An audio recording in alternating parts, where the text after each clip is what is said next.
Oui, je vais aborder avec vous cet après-midi un autre sujet. Vous savez, jusqu'à la fin du siècle dernier, on a surtout prêché par le moyen de la théologie. Ce temps-là est fini. Pourquoi? Parce que plus personne ne veut vraiment donner d'importance au message théologique. Donc, nous sommes entrés dans un autre temps. Ce message a eu son temps et je ne dis pas qu'il n'avait pas une certaine valeur, mais il nous faut autre chose. Amen. Je dis bien autre chose. Une prédication théologique n'amènera jamais une guérison. Mais une prédication par révélation va amener une guérison. Je vais m'expliquer. Amen. D'abord, j'aimerais que vous reteniez ce chapitre, je ne vais pas vous le lire. 2 Pierre, chapitre 41, chapitre 1er, pardon, versets 7 à 21. Amen. C'est la base de l'étude que je vous donne. Prophétiser. Prophétiser crée ce que nous prophétisons. Bien souvent, lorsque je commence à prier, je réalise que j'ai peu de temps. Mais alors je me mets à déclarer ce que je sens dans mon esprit être la volonté de Dieu. Pour une personne, ou pour une nation, ou pour un ensemble de personnes. À ce moment-là, je ne demande pas, je ne frappe pas, je ne cherche pas, je déclare. J'ai sauté les points 1 et B qui disent demandez, l'on vous donnera, cherchez et vous trouverez. Bon, oui, c'est vrai. Vous me direz que c'est la Bible qui dit demandez et vous recevrez, cherchez et vous trouverez. Frappez et on vous ouvrira. C'est vrai. Mais Jésus enseignait à 2 petits enfants spirituels. À Ézéchiel, Dieu n'a pas dit de demander, de frapper, de chercher, pas plus qu'à Jean dans l'Apocalypse. Nous sommes dans un temps où nous devons directement appeler à l'existence ce que par son esprit Dieu met dans notre cœur. Prophétiser aux ossements desséchés. Prophétise, dit l'homme. Pourquoi? Parce que la pensée de Dieu est déjà en nous. Nous avons la pensée de Christ.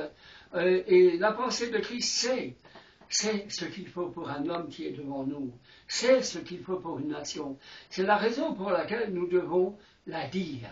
Prophétiser est la chose la plus importante dans ce domaine. Parce que prophétiser, c'est révéler le plan de Dieu. Amen. Et pour cela, il faut l'esprit de révélation. Prêcher est devenu une mode. Et au jour d'aujourd'hui, ça ne veut plus rien dire. Oui, il prêche. Mais il apporte quoi, exactement? Quoi pour mon avenir? Quoi pour le peuple? Quoi pour la nation? Une voix prophétique est à l'œuvre aujourd'hui. Dans le monde qui va bien au-delà de ce que l'homme est capable de contrôler. Elle n'a rien à voir, cette voix, avec tout ce qui nous a été enseigné jusqu'ici. Je ne suis pas en train de dire que ce qui nous a été enseigné est mauvais, mais ça ne correspond plus au temps du 3e jour dans lequel nous sommes. Amen. Car la Bible dit dans Osée 6 que le 3e jour, nous nous tiendrons debout dans la gloire. Amen. Devant Dieu. Alléluia. Les paroles que Dieu a prononcées sur nos vies ne tombent pas sous le contrôle d'un autre homme ou de leur volonté. Ils ne tombent pas si nous acceptons d'entrer dans le mouvement de Dieu. Ce que Dieu a déclaré s'accomplira et rien ne pourra l'arrêter. Dans les temps qui viennent, nous nous appuierons, écoutez-moi bien, nous ne nous appuierons plus sur notre propre sagesse, ce qu'on a fait pendant toute notre vie. On ne le fera plus. Pourquoi? Parce que la parole prophétique devient tellement forte, et on l'entend avec une force qu'on n'a jamais entendue.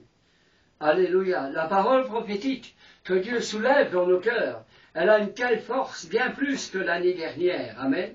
Elle aura une force plus grande encore l'année prochaine, et plus grande encore l'année après. Alléluia. Donc, même si notre entreprise semble impossible, nous suivrons la parole prophétique, et nous ne nous appuierons plus sur notre propre sagesse qui nous a conduit à la catastrophe. Alléluia. La parole prophétique s'accompagne de la puissance créatrice. lorsque nous commençons à prophétiser, quelque chose se passe dans les lieux célestes. Nous voulons connaître le Seigneur sur le plan de la révélation, et non selon notre intelligence humaine. Je répète, au siècle dernier, on a connu le Seigneur selon notre intelligence humaine. Aujourd'hui, nous voulons le connaître sur le plan de la révélation. Je prie Dieu le Père, dit Paul, de vous donner un esprit de sagesse et de révélation dans sa pleine connaissance. Nous voulons connaître le Saint des Saints non comme un lieu géographique, mais par le cœur, dans l'esprit. Et lorsque vous avez appris à adorer, la connaissance qui vous vient du Saint-Esprit et que vous avez vous vient du Saint-Esprit. Et lorsque vous possédez le secret pour sonder les profondeurs de Dieu, vous n'avez plus rien à redouter. Les incroyants peuvent lire la Bible, écoutez-moi, et ne pas trouver le salut. Comment est-ce possible? Parce que le salut se découvre par révélation. Les croyants nés de nouveau peuvent lire la Bible sans être remplis du Saint-Esprit. Pourquoi? Parce qu'ils se reçoivent par révélation. Les malades peuvent lire la Bible sans être guéris. Comment? Parce que la guérison s'obtient par révélation. Paul dit aux Éphésiens, je prie Dieu le Père de vous donner un esprit de sagesse et de révélation. À quel sujet? Dans la pleine connaissance du Seigneur Jésus-Christ. Pourquoi? Parce qu'ils n'avaient pas, ils avaient les dons de l'esprit. Mais cela ne suffisait pas. Ils n'avaient pas cet esprit de révélation. Il fallait l'esprit de révélation en plus des dons. Ce don traduit le mot connaissance du grec par gnosis. Mais il a oublié que devant le mot connaissance, un préfixe, épignosis, qui veut dire pleine connaissance.